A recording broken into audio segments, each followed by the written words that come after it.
അമ്മ റിസൾട്ട് വന്നു. ഞാൻ പ്രതീക്ഷ എനിക്ക് നല്ല മാർക്ക് കിട്ടി. ഫുൾ എ പ്ലസ് കിട്ടിയില്ല, പക്ഷെ 8A+ ഉണ്ട്. അമ്മയുടെ മോള് നോക്കി, നമ്മുടെ മോൾക്ക് 8A+ ഉണ്ട്. അല്ലേ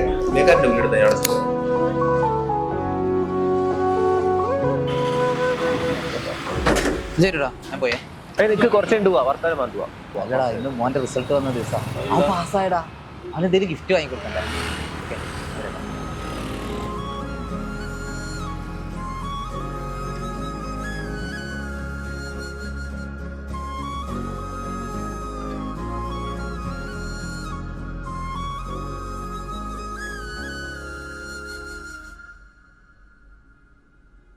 ഹൃദയം